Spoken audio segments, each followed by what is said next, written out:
We've been fighting a long time, and we have all lost so very much, so many loved ones gone. But you are not alone. There are pockets of resistance all around the planet. We are at the brink.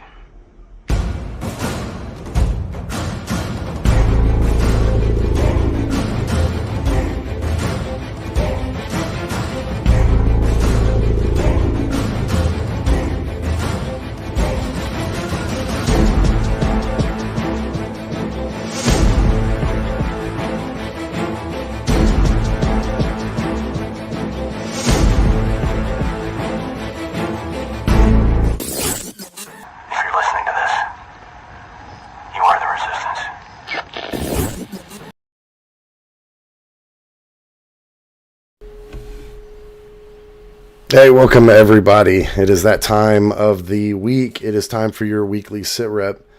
It is it's March 30th, and we are just getting started here tonight. I have a special guest with me. He's in the process of traveling, and this is our friend of the show and the channel, who's actually a speaker at Take on the World this last year. My brother David Heavener. How's it going, David?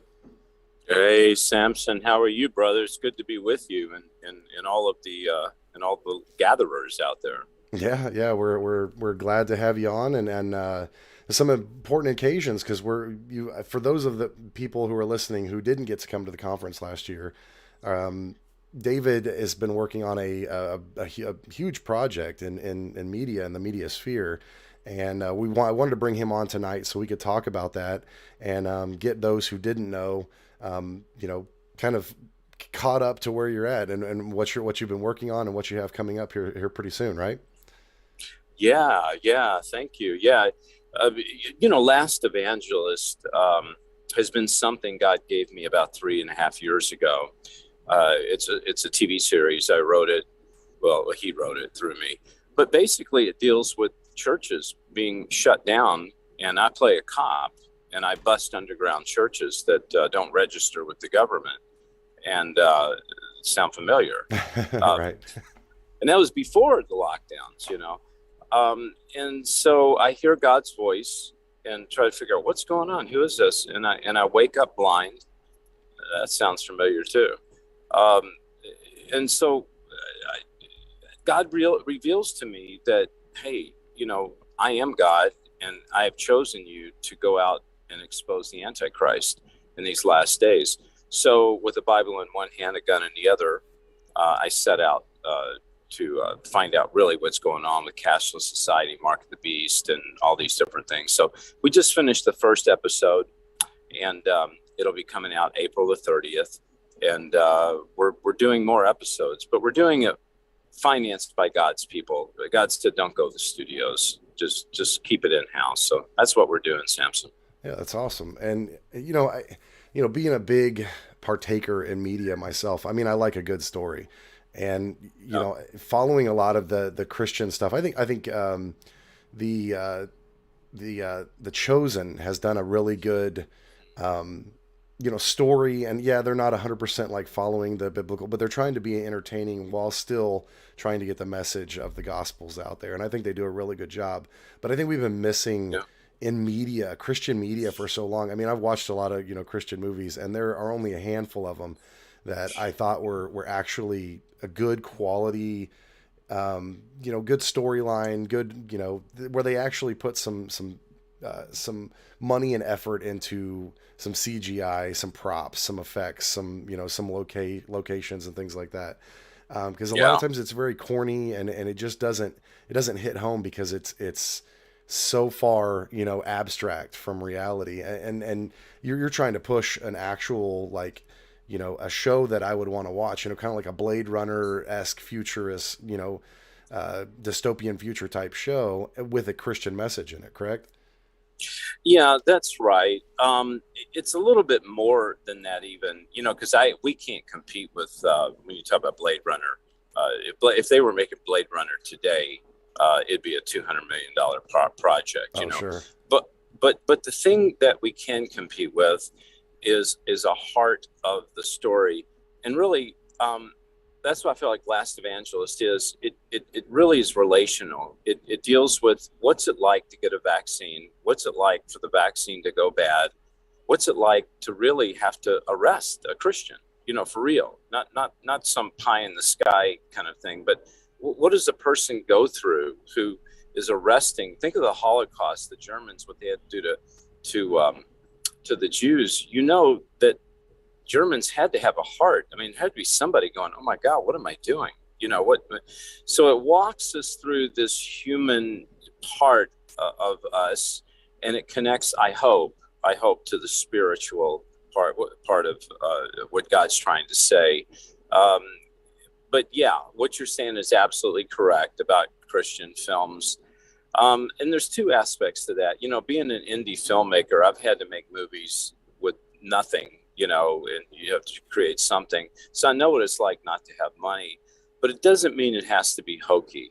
If you don't have money, you just have to stay true to the story. But on the other hand, Sampson, I've seen them spend, $50 million on a Christian project, and they should have just taken and thrown the money off a bridge, Well, you see that in the secular side too. I mean, where they spend $200 million and make an absolute trash movie.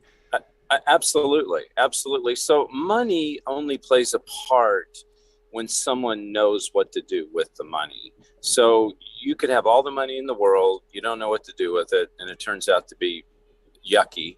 Or you could have very little money and you still don't know what to do with it, and it's yucky. So it's all about how you handle the money and where you put it, and strategic with the relationships. Yeah.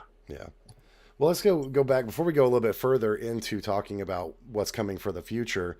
Let's go back a little bit and talk about what brought you here and what kind of experience you've had that brought you through acting and directing, and kind of how God has led you through that. If you can take a few minutes to just kind of explain everything for anybody who hasn't heard your story and testimony, I think they would enjoy hearing it. Yeah, sure. Well, I started out as a songwriter in Nashville. I was lucky enough in the 80s to have, a few hit records. And then I wanted to go to LA and get my music and movies. And so I went out there and I thought, well, hey, if I go to the producers and show them my music, they're going to love it and put it in the movies, But I went to them and they didn't want my music, but they thought I could act. They thought I looked like Clint Eastwood. So they, asked me. So anyway, I weaseled my way into a couple of martial arts movies, two problems. Number one, I couldn't act. Number two is I couldn't do martial arts, but they thought I could.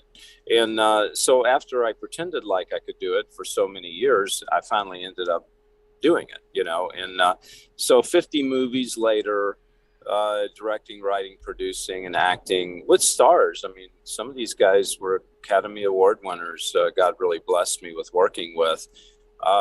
Here I am. But I think, Sampson, the reason God allowed me to do all that is for a time as this. In other words, it all comes, we all have a mission in life, right?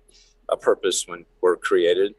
And God will lead us through circumstances and teach us things and give us experience, all for that one specific thing he created us for. That goes for you, that goes for people out there listening, goes for me. And I think Last Evangelist is that time for me. It's where it all comes together. The knowledge God's given me, what little courage I have, and so, yeah. And so to make a short story long, I came out of Hollywood about 7 years ago, and God called me out, and I thought he wanted me to be a preacher, like have a church. So I went to, seminary and did all that kind of stuff, and got me a little church and started preaching, feel good message. And God said, what are you doing? I said, well, I'm building my church. And he said, yeah, the problem is you're building your church, not mine. And so that morning I got up and I started preaching truth. And I said, a lot of people are going to hell. And chances are a lot of them are sitting in this room this morning. You can't be lukewarm. You have to be all in. And boy, did that change everything. I can imagine. I'm the only guy that could take a congregation from 200 people down to 7 in 3 months. So I should get an award. So I was churchless. pretty much almost homeless. And then God gave me this script in an attic one morning in February. And so here I have this script I wrote, Last Evangelist, about all these end times things, and I'd never really studied prophecy that much. But so I met a guy named Paul Begley. We just happened to meet under strange circumstances, and he read it. He said, "Hey, I really like this. You really need to do something with it." And then I went to a conference. They asked me to speak at this conference, and I said, "Speak?" I said, "On what?" And they said, "Well, you wrote the script, Last Evangelist." I said, "Yeah, but I don't know what I'm talking about, But I got up, and God gave me the words, and I started speaking about things that were happening in the world and how they tie to current events. And a gal by the name of Lisa Haven came up. She said, "Hey, can I interview you?" And I said, "For what?" She goes, "Well, Last Evangelist." And so anyway, that was 3 years ago. And since then, I've been doing a lot of conferences. God's given me this Monday night show, which I got to get you on, by the way. Sure. Yeah, I got this Monday night show that, a few people show up and listen to and watch, and we're all over the world. And then, of course, I got 2 new books that just came out by Defender Publishing. And then, of course, I got the series we just finished. It comes out April 30th. So God's been busy with somebody like me. And by the way, for you guys listening, if God can use me, he can use anybody, okay? God just couldn't find a rock, so he chose me to do what needed to be done. So I don't want you guys out there to think that I'm something special. I'm not. And I want you to know that you are, because each and every one of you has a purpose that God wants you to fulfill. He created you for that purpose. Absolutely. Yeah, we talk about that a lot, about, a lot of times we plateau in our Christian walk and we just kind of are waiting on God. And it's been kind of my revelation here lately that, sometimes God is waiting on us, and he's already implied, "Hey, you should do this. You should do this. You should do this." And then you're kind of like, "Well, God, I'm just waiting for you to make for you to lay everything out." And he's like, "Okay, but I'm waiting for you to make the first step." And sometimes it looks very uncomfortable. It looks like something completely crazy and out of the norm. And when you look at the apostles, that's what they got called to go do, a lot of really crazy stuff that they're like any sane person, walking into a pagan ran city to go preach the gospel probably didn't look like an amazing thing to do at the time, but they did it anyways. It was that first step, and I love that. Like when they would go into the cities and stuff, instead of asking for protection or asking God, please keep these people from beating me up, it was, give me bravery, give me the fortitude to walk in here, give me the strength to move forward and take this next step, because it's a big step, so. Absolutely. Sampson, this new book that just came out, I wrote, it's called True Power, and it's how to use your power in these last days. And I call it a war manual. It's a devotion war manual. And you're so right. Instead of asking God, protect me, God, no, God, let me use the power that you've given me, And by the way, we already have that power. We just need to know that we have it. We need to know we can use it and how to use it, right? And that's what's going to happen in these last days. God's people is going to have to step up to the plate and use their power. Yeah, absolutely. Now, from the kind of script that you were given, I understand how those like kind of data dump downloads get, where you just kind of are sitting there, you're like, whoa, what just happened? I just downloaded like 10 terabytes of data. When we saw everything that's kind of progressed over the last couple of years, how much of that was like just checking off boxes for you that you were like, wow, this is like almost, verbatim for what I'm seeing, and except it was way, it was worse, or it was, this happened. What went on in your brain when you were looking at everything that was happening over the last couple of years? Well, when I wrote the script, because I've made so many movies and, I've dealt with, Netflix and HBO and Showtime, I wanted to go to some of those guys and say, hey, here, I got this. Give me some money. I'm going to go make it. And God said, no, you can't do that. I'm not going to let you do it. You're going to keep it clean, keep it separate, and you're going to go to my people. They will donate. I go, oh, Lord.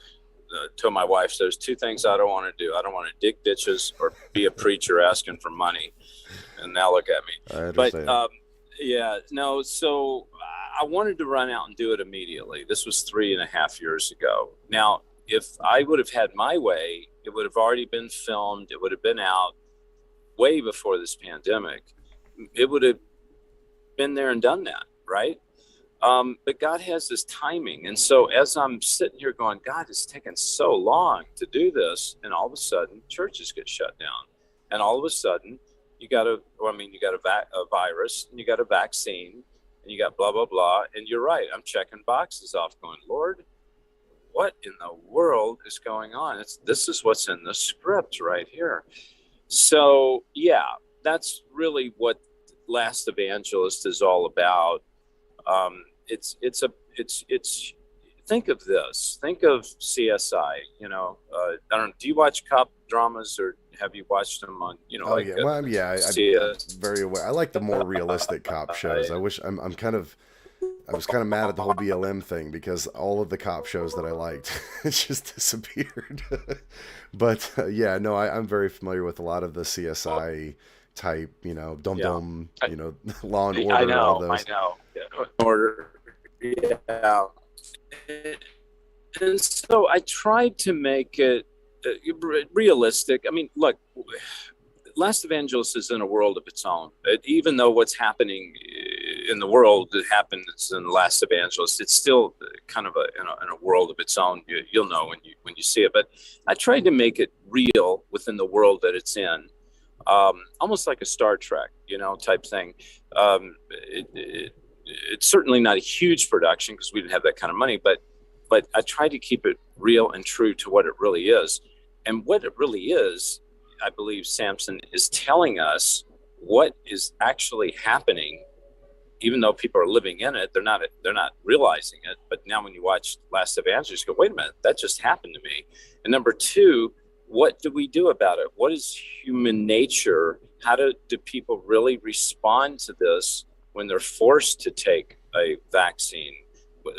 Forced, not asked to do it, but forced to do it, like what's happening in a lot of countries like Australia, and some other countries. So that's what really my prayer is to equip God's people to understand what's going on and to somehow know what to do with it and how it ties into Bible prophecy. Yeah.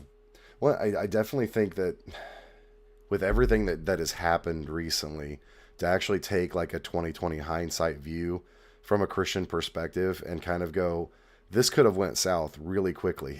To be able to look back and say, okay, maybe we shouldn't have jumped on board with this. Maybe we shouldn't have, said those things to our friends or our neighbors or whatever, because it's going to happen again, right? There's going to be this, Bible says that there's going to be this forced mark that, and for some people, this may have been that eye opener that may have been their salvation from taking that in the future. And this could be a catalyst for a person to kind of have that retrospective look at what was going on and say, man, that could have went really bad really quickly. Yeah, absolutely. And we will have another round of this. COVID will never go away. It'll never go away. Okay.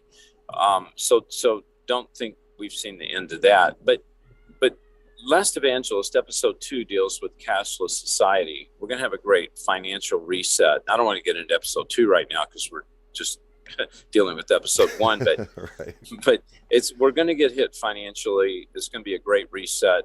You're going to get your dollars taken away. You're going to get a card with points on it. But hey, before I forget it, can I give people a place where they can go find out more information about Last Evangelist if they would like to? Yeah, absolutely. Go ahead and give that out. Now, the picture that I'm using does have your name and then the lastevangelist.com right underneath of it. So, okay. Yeah, but okay. Go ahead and let everybody know, because I'm sure we did have some people in the live chat that were posting up how to access some of the books that you were talking about and stuff on Amazon. But yeah, go ahead and give a whole litany of how to get a hold of everything. Sure. That's great. Thank you. Yeah. If you guys want to get involved, sign the newsletter, let me know you're out there. So I'll let you know when it comes out. Go to lastevangelist.com. If you want to get involved financially, of course, we do welcome your prayers, number one. But number two, we do need support to make episode 2. You can go and donate as little as $1 or as much as 10,000 or whatever. You can be an actor, you can be a producer, whatever. But so you can go there and also go to davidheavener.tv and sign up. We're going to air it on David Heavener TV. It's the only place it's going to air for right now. But go and sign up there. If you're interested in the books, and of course you can get them on Amazon and Walmart and all that stuff. But if you would like to get it from me, from the ministry, you can text the word chosen to 91999 or go to davidheavener.tv/order. You can get a book. You can get the new End Times DVD that we have out. And you can also get Legalized Jesus t-shirts and stuff like that. And you can support the ministry. So. Yeah, that's awesome. Now, I did hear from a little bird, though, that you were going to do a premiere, because I met you, the first time that I met you was at a Go Therefore conference, with Mike Spalding and Neil's church. And I heard that you're going to premiere that at Neil's church. Is that correct? Or did I hear that wrong? No, I am. April 30th, Saturday night, April 30th, 6 p.m. We're going to open the doors. It's going to be the world premiere at that little church out in the cornfield there. And but God said do it. And I love that church. I love Neil. I love the people. I really do. And we're going to have fun, Sampson. We're going to have a world premiere, kind of like a little launch red carpet thing. But I'm also going to have a gong show right before we show it. I'm going to let people sign up and do a 60-second song or a scene or tell a joke or whatever. They get their 60 seconds worth of fame. It's like a gong show. So we're going to do that. We're going to have a silent auction too. And so if anybody has anything they want to donate to the auction, it'll all go, into making this episode too. So yeah, if people are interested, they can, I think they can get tickets by going to davidheavener.tv/order, or they can text the word chosen to 91999, or they can just go to lastevangelist.com and order tickets there too. Cool. Yeah, that's going to be a cool little thing. And I haven't seen anything from Neil and Mike about doing any more Go Therefores. Any recent, they usually do 2 or 3 a year or something like that. But I always like their little get-togethers, as well as Take on the Worlds. And you were at Take on the World, the conference here this last year. Speaking with Chris and Liz, who were the hosts of that, they had a lot of problems, a lot of difficulties finding a venue because, of course, everything's opening back up and everybody wants to do something over, the summer and fall. So they are going to be doing a digital conference again, which we did in 2019 because, of course, everything was closed. I hope that they'll reach out to you, or will reach out to you, so that we can do that and tie that into everything as well, to try to keep pushing that, and you can talk about that and do a whole episode or a whole show or something like that, or promo it at least with the Take on the World TV. Absolutely, yeah. So they're going to do another Take on the World, but it's going to be digital this year, online. Yeah. Okay, so it won't be in person; it'll be online. Yeah, we were trying so hard to get it in person, but they tried everywhere from local in Ohio to Indiana to Michigan to New York and everything. I mean, it was just one after another. There was just one problem after another. So, oh my gosh! Yeah. Oh wow! So, well, I hope they do. I enjoyed last year. I mean, I really did. It was a blessing. And I really love the people. I love seeing all the families together and the kids. It's a great thing. Oh yeah, it's a wonderful time. It's a wonderful time. We will be very happy to hopefully move forward with that in 2023 or whatever. And we got Chris and Liz, and I also see give a shout out real quick to everybody in the chat. I didn't mean to ignore you guys when we first started. I wanted to jump right in because we don't have a whole lot of time. And poor David you're traveling. You're just outside of where you said Georgia. Yeah, I just left Orlando. I did a show there this morning. Now I'm pulling into Atlanta, and I've got a show I'm doing here tomorrow, and then I have to go on to Louisville, Kentucky. So yeah, you're busy and on the move. So that's why we Yeah. don't have a live feed from him, unfortunately, just because when you're traveling, that uses so much bandwidth. He ends up breaking up more than we want. We want what he says to be heard. So.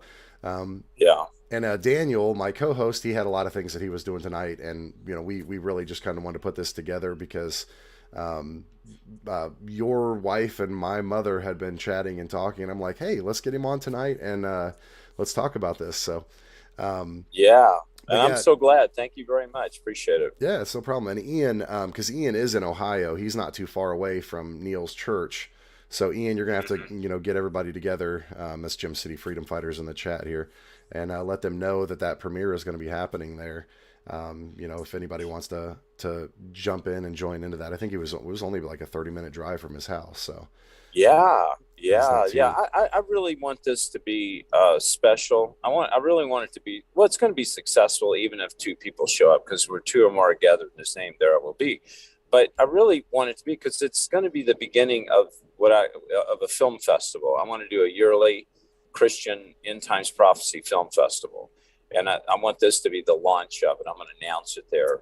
So I'm really praying that people will show up and support the arts and support young people. I want next year, this time, Sampson, I'm hoping we'll have a bunch of young people going out and making end times prophecy films and putting them in this festival. Oh yeah, yeah, that would be awesome. See, what's crazy is on the same channel here, Chris and a couple of the other guys have been doing a kind of ongoing series called Sound Off, and they're talking about the music industry. And one of the points they made on their very first episode was that when you look at Christian music, you don't see any new people, like young kids that are getting involved. It's the same artist from, Right. they're in their 40s, now, and that's something Right. I really think that when we have any kind of influence in this sphere, is we should really be pushing those talented people to be progressing forward, because they're the next generation. They're the Joshua generation that we should be, kind of guiding them and saying, hey, this is, if I can do this at 40 years old, you can do it at 18 or 19, so I think Yeah. that's really important. I think that's something that I would fully support and be involved in, is pushing that next generation.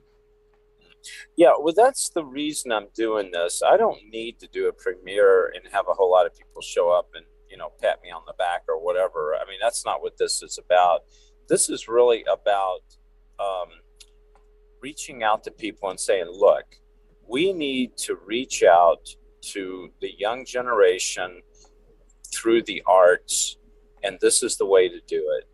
In several ways. First of all, they'll work on the film, so it's a way to minister to them. Second of all, they'll go out and make their own movie. And third, once the movie's done, young people will watch movies, if they're not hokey. And so it's a way to really get out and just spread the gospel. And this is what this is all about. It's about getting young people involved. So that's what I hope happens. Yeah, no, absolutely. And I hope so too, because I would love to see, there is a generation, a very creative generation that's not really being supported unless you're following and towing the line of the secular nature.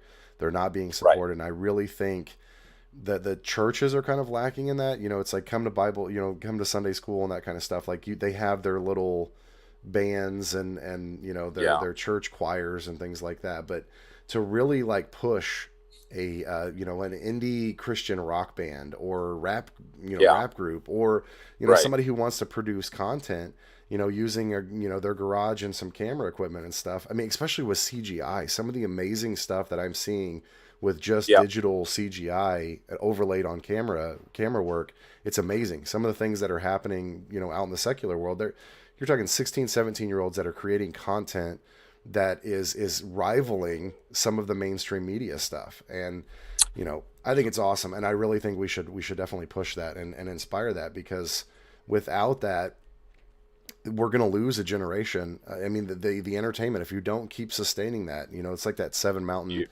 theology. If you let that die, then you won't get it back. It's lost in the enemy forever.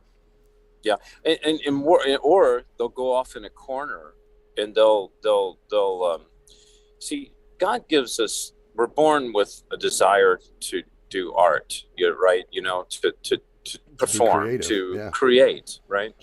But when it's suppressed, when the church says, oh, you can't do that, or they don't give you a chance, well, the world says, hey, come on over here, baby, I'll give you a chance. You know what I'm saying? The temptation. And so that's what happened to me. The church didn't want to hear about me making movies or me in the arts. I had to have two personalities. I had to have a Sunday school David personality, and I had to have a Hollywood personality.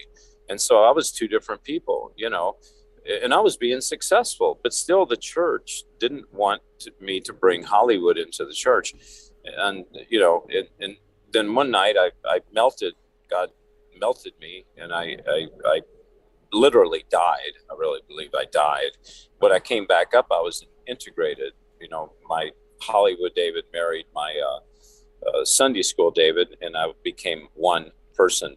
And so I became integrated. I had integrity. Well, I don't want these young people to go through what I had to go through. I don't want them to not bring their art into the church to feel inadequate or to feel like it's not welcome.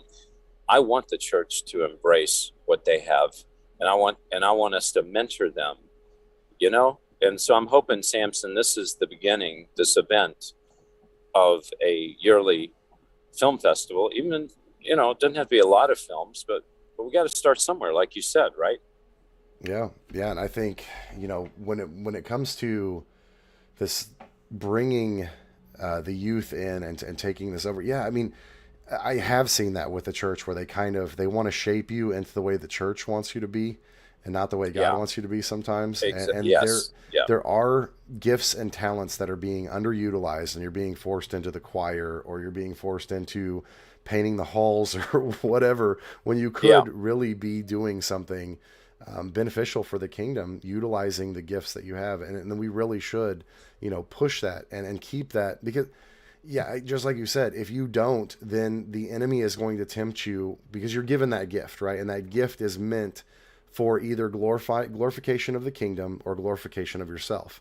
And if the support is not pushing that towards the glorification of the kingdom, the enemy is going to overwhelm them with the glorification of self, and they're going to suck them right into, they do it all the time. Like people joke about California is like they took the Midwest and they shook like a rug, and everything that couldn't hold on falls into California.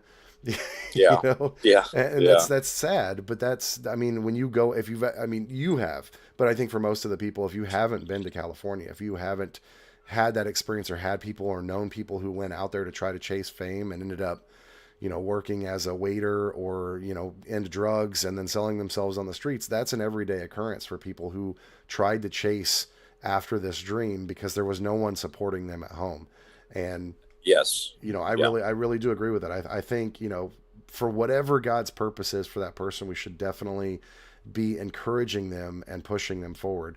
And it's awesome to hear that that's what you want to move towards and inspire people to participate. And I would love to see some content, where people just want to throw something together, short stories or something. I think it'd be awesome. Well, yeah, I'm hoping to have a 48-hour film festival where, people can go out and make the movie overnight, bring it in. It doesn't have to be long, and it doesn't have to be great. It just needs to be. Somebody needs to take a step forward, and go do it. So Jesus didn't, when he walked the face of the earth in his ministry, he didn't go to the synagogue and pluck out the educated people. He went and got fishermen, And there's a lot of fishermen out there, Sampson, that the church is ignoring. And it really makes me mad, and it breaks my heart, because the church has this program. And if you don't fit into that program, you're just not going to get a chance. Well, I say, forget that program, throw that bulletin in the garbage, and let's let people get up and use their gifts for God. Yeah. I love that analogy too, because it's so funny that you say about the fisherman thing, because that was not a very high class job. You're talking one step up from janitor, if not one below, where you're talking about, you did not, they were a rowdy group of people, and they probably didn't smell great. And you look at the people that Jesus surrounded himself with, like the tax collector, the former prostitute, and, fishermen and stuff. But what does he say to him? I'm going to take you, what the world said that you have to do is to be a fisher, like a fisherman of fish. and I'm going to Right. teach you how to be a fisherman of men. I'm going to use that Right. skill that you've learned and you've honed and you've mastered, and I'm going to use it for the kingdom. And that was ingrained Yes. into them. They were good at what they did. So Yep. I'd love that. I think it's awesome. Yeah. Yeah. And what really, when you were speaking, this came to mind is that there's someone out there listening, I believe, that is either a young person or they have a child in their home. And that young person has a talent. And I think right now someone's going, wow, wait a minute. I have not been letting my daughter, my son, or myself really blossom, really go out and do what I need to do. And I feel like somebody's listening, Sampson, that can really benefit from our conversation we're having, that's actually going to go out and do something. Maybe they might come to the event on the 30th and they'll get up and do a 60-second little talent thing. It might be the beginning of it, right? Yeah, I can only, I hope so. I hope we get a lot of people that want to participate in that, even if it is just, hey, I just want to get up here and goof off or whatever. But it's, there's so many people that I know that aren't aware of what talents they have. They're wandering Right. around going, Yeah. what is my gift? And it could be humor. It could be, it's probably something that you've underrated or other people have underrated, because the enemy wants to bury the talents that God has created for you and has ingrained Right. in you and fashioned you to have, that he meant you for a purpose. And what does the rest of the world do? Try to destroy that purpose. So, Yes. a lot of times, Yep. sometimes it takes stepping out and just, getting out in front of people. And, sometimes it's, I've actually seen that where somebody went up to karaoke. They were awful at karaokeing, but they Yeah. joked around about it and made the entire place laugh. And that was where their Right. calling was. It was more entertainment and, Right. and making people have joy and laughter. So, Right. Right. Exactly. Exactly. Yeah, I'm excited about this. The more we talk about it, we're going from a Last Evangelist premiere to going out and getting fisher of men. Young people. So what I'm excited about is people. There's going to be some people show up on the 30th, and they're going to come up to me and go, "Hey, you know what?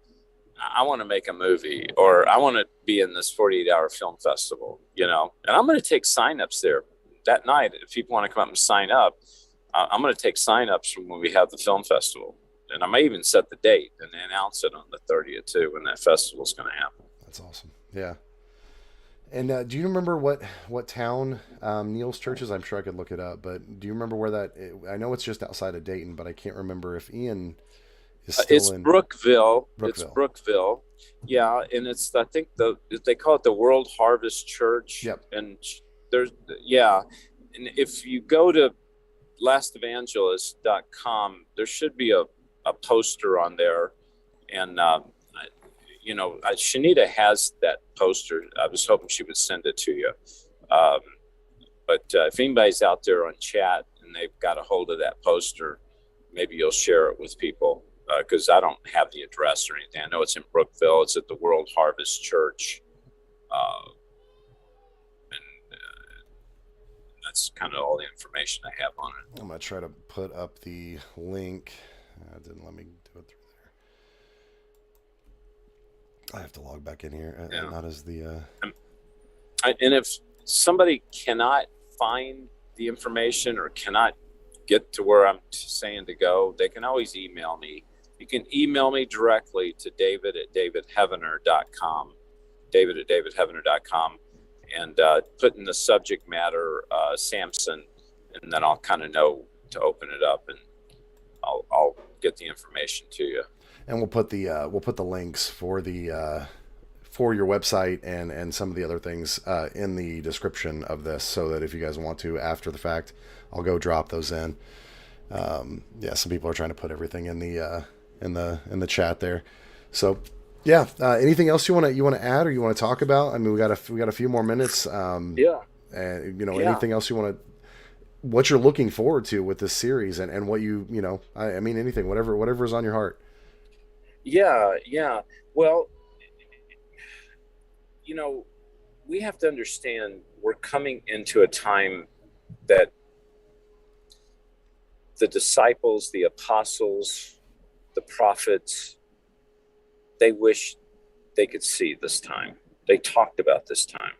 You know, God gave them the vision. Well, we're living it, right? And God has chosen us for this time and place, but each and every one of us has a purpose, right? And so what the message I want to get out to people is that God created you for a purpose, for a reason. And if for no other reason, the only reason you may come to this premiere is to be around like-minded people that want to discover their gifts for God, that want to take that step, that want to use their power. Well, I want to encourage you guys to come out. Now, we're going to go live also. So if you don't come out, you'll be able to experience some of it live. But if you can't come out, please support it by we'll have DVDs that we'll be also selling too, but support it for episode 2, because episode 2, I want to bring young people in on the set as interns to help us so we can help mentor those people. Sampson, I even created an online film academy. And if they go to davidheavener.tv, they can click at the top and there's a film academy they can actually take online. So this isn't really about just making a movie. It's really about making a movement, right? And so I really am trying to tell people what's in my heart. I don't need to make another movie. I don't need to make a TV series. I don't need to do that. But what I need to do is what God tells me to do. And what God's telling me to do is to really not only get the message out there, but encourage people to get out and use the gift God has given them. And we've got to be around people that encourage us, right? And that's why we got to group together. So that's my message. And like I said, if people want to get in touch with the ministry, they can text the word chosen to 91999, or they could even call 844-806-0006. There'll be someone there that can talk to them if you need the prayer, or you're interested in the book or the t-shirts, or just, whatever, you want to make a donation or whatever, you can reach out to us by text or by email, by phone, or you can go to davidheavener.tv/order. That's awesome. I do have to say, I do like, you're one of the very few people in the circles that we run in that use that like whole text function, I think that's really cool. It's easier to remember, like I've thought about like QR codes or just having a snappy name, but unless somebody's like intentionally trying to put you in Google, they're not going to find you. But I like that. I think that's cool with the texting, and I'm sure you get quite a few responses when you go out and you put that out there, don't you? Oh yeah. Yeah, we do. We really do. God's really blessed us. I mean, he's blessed for a guy like me that doesn't have a lot of talent and doesn't, have a lot of tech, whatever. He's really blessed me. And that's what he does. If we really take that step forward, he'll bring, you have the vision, he'll bring in the provision, the provision. And that's the other thing too. I just finished doing a TV show in Orlando at a kind of a well-known Christian TV station. And we were talking, times are changing. People that used to watch TV, now they're turning to the internet, like shows like mine and yours, and because they want that intimacy and they want that cutting edge information, right? And so I went to my wife and I said, look, all the other people are using text campaigns, let's use a text campaign. And so we started using texting about 2 years ago, and man, did it. Oh, I think we lost you there. Blow up like crazy. I mean, we got Z-Wave to just David, you cut out there just a little bit. Oh, sorry. I don't know where I. You said you blew up like crazy, and then it kind of went dead for a second there. Yeah, it did. It blew up like crazy with the text. I mean, we got going from 5 responses a day to 50 responses a day, because it's so easy to use your text. You know, I do. I pick up my phone and I'll text. If you tell me to text something, I'll do it. Now, if you tell me to email it, I'm probably going to wait till I get home. You know, if you tell me to call a number, I probably won't do it at all. So, you know, with QR codes and texting and just, you know, look, the devil uses all this stuff for his good, which is really evil. We need to take it and use it for God, right?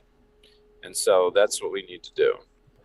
Yeah, I mean, we're definitely not going to advance the kingdom too much walking, you know, with horse and buggy with no internet service. You know, we're in a time where we have to be of the world, but we don't have to be a part of it. And, you know, we don't have to participate in the evil that's being done with these technologies and with these things, but we can utilize the stuff that is a part of our environment for the glorification of the kingdom and the advancement of the kingdom. I think it's kind of, you know, I think it's silly to try to and step away from that. You know, I saw this a lot during a lot of the crackdowns from Facebook and other social medias and YouTube and stuff, where people were like, we're just going to flee. And what I ended up seeing, where people were like jumping over to these other sites and everything, is like, that's what they want. They want all of the Christians, all of the believers to escape their platform so they don't have to deal with you anymore.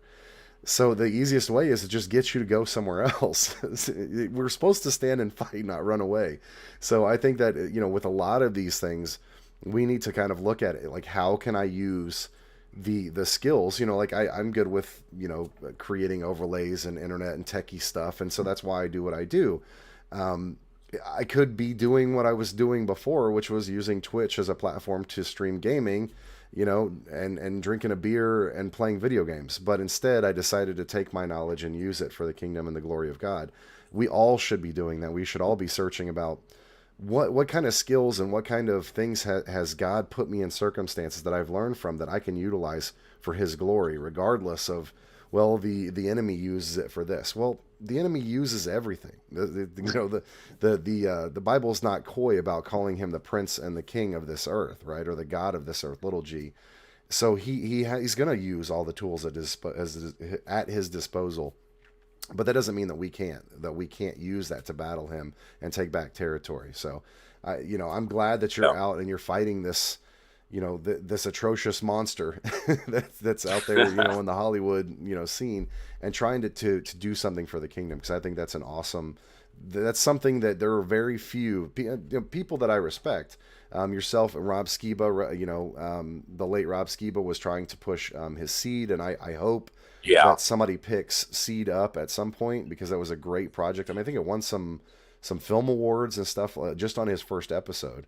And I would love to have seen that come to fruition. But we should support things like The Chosen, you know, if they're good, right? Of course, you know, you have to use your discernment. I see a lot of people that like to nitpick and, you know, throw the whole baby out with the bathwater when we're called to, you know, chew the meat and spit out the bone. And if it's something that is being utilized by people to get them interested in the story of Yeshua, I don't see anything wrong with it. But, you know, people will complain about everything. That they do. And that's the other thing. I'm glad you brought that up. There are people out there making Christian films, and they don't have much money. And they're not that good. They're just learning, you know, but at least they're getting out and doing it. And I encourage everybody, don't criticize these people. Give them encouragement. You know what I'm saying? Like, in other words, don't look at them and beat them up because they had no money, or maybe they're not that good, because one day they will be good, right? Yep. And so we need to put our arm around them and say, hey, look, you know, maybe you weren't spot on this one or whatever, but, you know, I really love your heart, and I love the fact you're in the game, you know, and I want to encourage you and pray for you. We need that as filmmakers. Because, and, you know, everything's subjective, right? Arts. I mean, somebody will love one thing and then another person will hate another thing, right? It's, you know what I'm saying? So you can't win. You're always going to, you know, make one person happy and then the other person sad. But I'm just saying, we need to encourage people when they're making these, you know, making this product. So I'm glad you mentioned that, because We do. We need to really support these people. Yeah, and even, like I was kind of being facetious earlier about the quality of them, but I've seen people, like Hallmark movies have the same quality as some of the stuff that like Kirk Cameron's been in. You know what I mean? But people will Yeah. watch. They'll have that on their TV and watch that 24 hours a day. Watch these terrible Hallmark movies. Oops, I think we dropped this video here. Nope, there we go. We're back.